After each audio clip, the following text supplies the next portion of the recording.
Ketika gadis itu sedang berjalan, ia membuat sebuah permohonan agar orang yang disukainya segera muncul di hadapannya. Tak lama kemudian, seorang pria itu didorong jatuh tepat di depannya. Saat itu kegembiraan yang tak terkendali langsung muncul di wajahnya. Kemudian, pria itu berpura-pura ditindas. Dia juga berteriak meminta bantuan kepada gadis itu. Gadis yang marah itu langsung menarik penyerangnya menjauh. Segera, dia terus menyerang penyerang tersebut.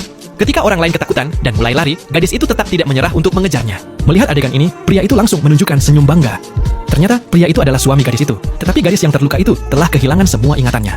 Dia hanya ingat bahwa pria yang dilihatnya saat bangun tidur sangatlah tampan. Setelah mengetahui bahwa dirinya sudah menikah, dia bahkan berencana untuk segera bercerai untuk mengejar pria itu.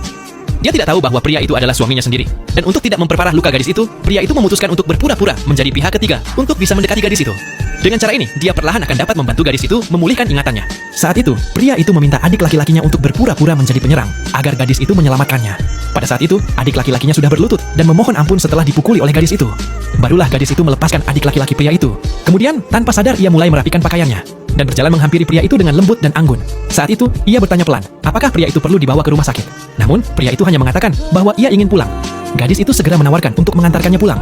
Gadis itu segera menopang pria itu dan mulai berjalan maju. Pria itu tidak lupa memuji adiknya atas usahanya.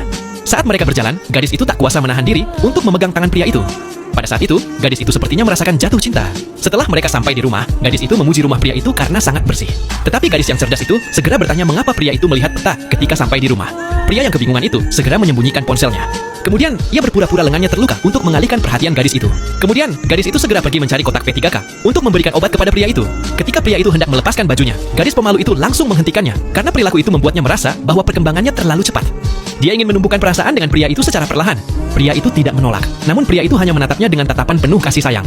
Gadis itu tak kuasa menahan diri untuk menyentuh otot-otot pria tersebut. Ia berkata tangannya sedikit dingin dan lengan pria itu sangat hangat. Saat itu, saat mereka semakin dekat,